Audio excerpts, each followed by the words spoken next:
Monthly project and my second entry into the Christmas ornament challenge.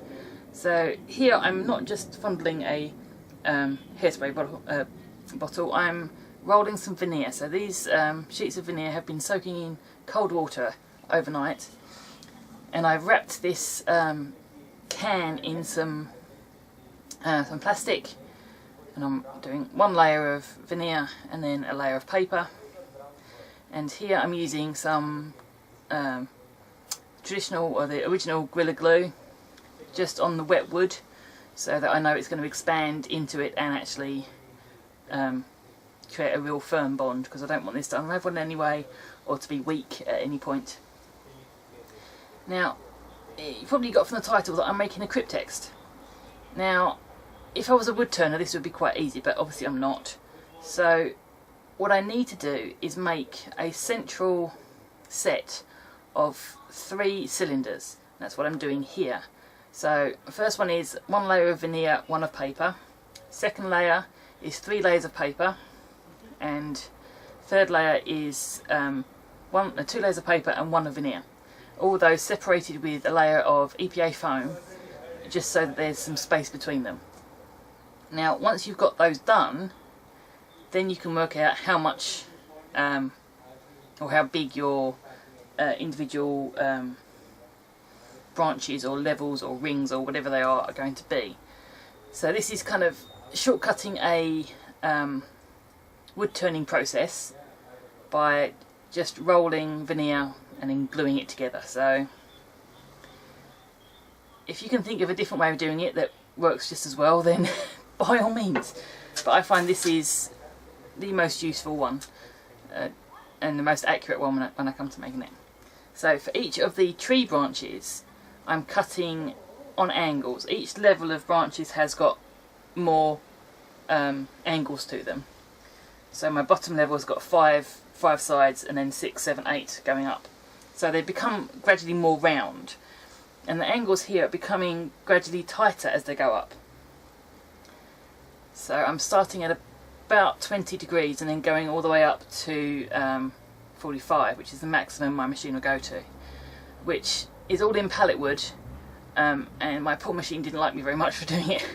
And I'm using a wide pin fitting blade here, because I think I want the extra bit of support that gives you being thicker. So most of my base pieces and other bits were made of ply, and then each of these other levels is pallet wood. Now my bottom 2 levels are gifts, so you can see I've already cut the shapes out here, and now I'm working to somewhat flatten the pallet wood. I don't have the tools or the patience to really flatten it down and get it absolutely perfect, so I've kind of built the error into my design, and you'll see later on how I work my way through that. But I'm just kind of taking off the rough edge and getting it to pretty much flat and no splinters. So that's kind of my level of sanding at this point. And I'm just adding an extra ring to the second level of gifts, so that they'll have kind of a trunk, kind of some separation between the gift section and the branches. And then obviously every facet of these sides needs sanding. And my top 3, which become the lid of the box anyway, are kind of on a separate dowel, so they're central to them together. So this is kind of rinse and repeat. It's sand it a bit and sand it a bit and sand it a bit. Every level here I must make sure fits on this cylinder, which is the outside cylinder, which has a diameter of 7 centimeters. So anything you do beyond that point, everything must be that big. So here I'm making I'm calling them washers or separators. So this is just 2 sheets of plain white paper going through in a pocket from the laminator. And some of these I'm going to stick on some foam again to add some padding between the layers. Apologies for the flyby. And the others I'm just leaving as is. And I find that these kind of separate up washers are really quite good. The plasticized surface is nice and smooth, and then the paper surface sticks really well, so you get the best of both worlds. So each layer here gets a plain paper layer on the bottom and then a padded one on the top later on. And then around the outside I'm using my pyrography tool with a kind of line patterned stamping head, and I'm just kind of making lines essentially, so I'm just filling in the space. I was debating whether or not to whittle down the edges and make them more branch-like, but I think this works better. It's a very chunky and quite garish item, and I wanted a kind of a chunky, slightly garish look to it anyway. And this is the most vital piece. Here is the kind of top of the bottom branches, if you get what I mean. And here I need to have a 45-degree angle along the inside edge so that I can fit in this ring here, and that will actually hold everything on the bottom half of the Cryptex together. So without this you'd end up with a single layer of branches that doesn't move, and that kind of seemed a bit of an empty piece to me, so I wanted all the layers that could move to move. So for the base I'm just giving it a wrapping of some black sugar paper. As you're not really going to see that so much, so it's just out the way.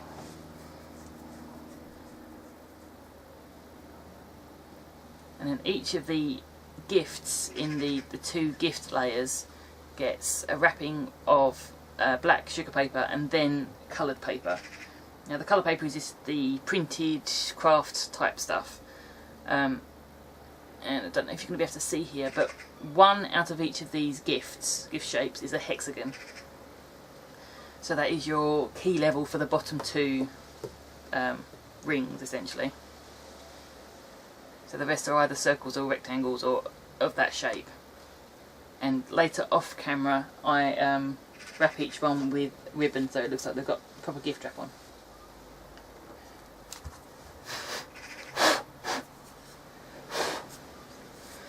So here I'm painting on just a very, very thin wash of green paint just to make it more tree-like.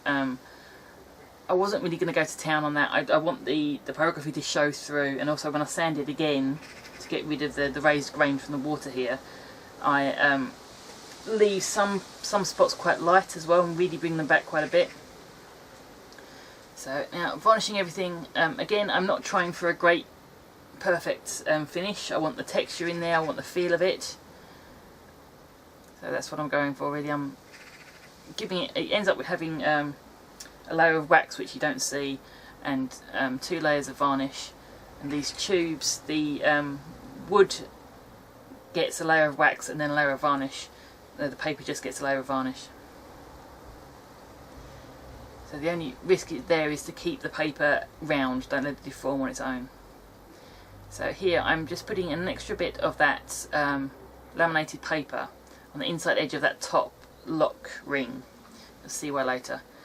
And then I'm hammering in some tacks. These are upholstery tacks that I've just coloured with some nail varnish. And then I'm sticking on the very bottom layer, or the outer ring onto the bottom layer here.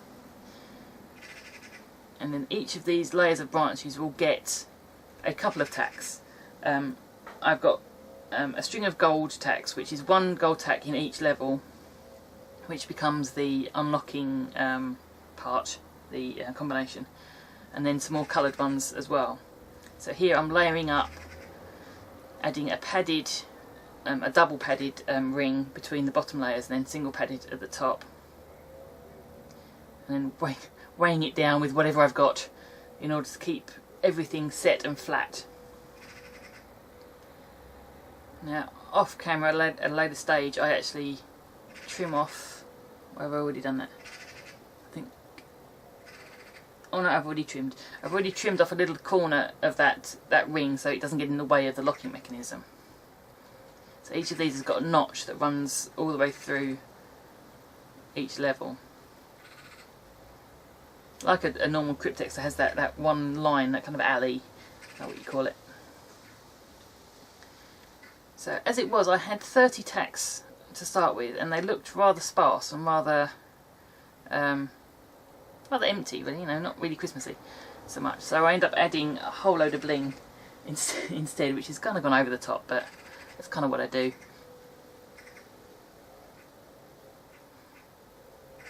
So you can see here I'm just gluing the very outside edge, or the inside edge of that each ring, so that I can press the dividers in. And you missed the important part.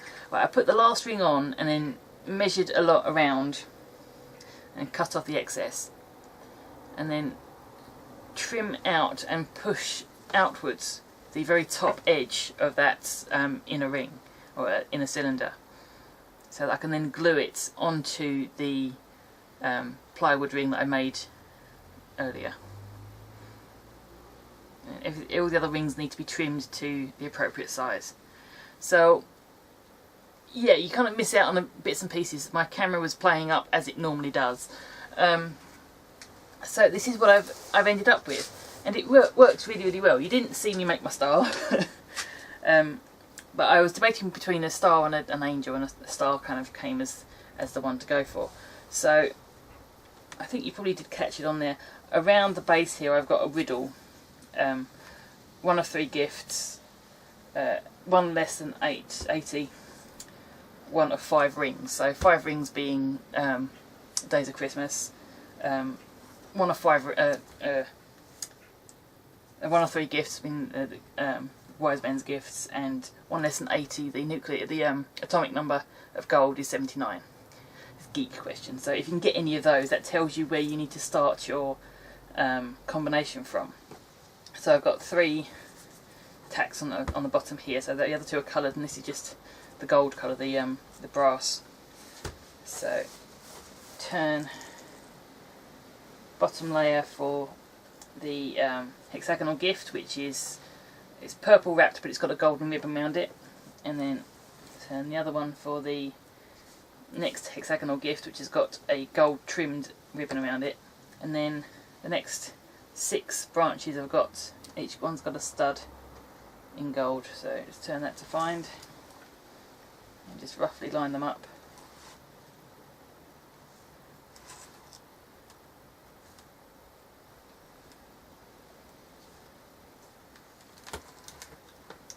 Like that.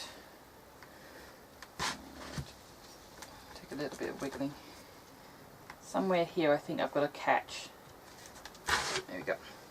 So all I've got on the bottom here is just a little folded piece of wire, which I think is a touch too long, maybe 2 millimeters too short, and every now and again it slips out on its own, which is a little aggravating. But inside here I've camouflaged it somewhat. This is the plywood ring here, and you can just about see the paper edge just around the outside. So that is the only thing that's stopping all of these from moving, and that is kind of the vital part of this, unless you want to have one ring that is fixed, which is kind of the way for Cryptex. You have the end ring that's fixed, but I didn't want that. I wanted to add to the movement of it and add to the mechanical side, so it would be a fully moving piece. So I've got my that's my middle size, or my middle cylinder with the veneer on both sides. I've got veneer, paper and veneer. The inside one has just got veneer on the very inside because that's all you ever see, and the outside one you don't see any of it anyway, so it doesn't matter. So that slides back in there, that, and just shift around the rings. And there is a little bit of give, which again I think is because my locking bolt thing wire is just a touch too short, but other than that it looks alright. I think I've overdone it on the bling. I think after I put the studs on it looked a bit too empty, so I ended up adding a whole ton of stuff, but I think that kind of adds to the feel, I suppose, the Christmassy feel. So yeah, that is my entry into the my second entry into this year's Christmas Ornament Challenge, and I'll see you again next week.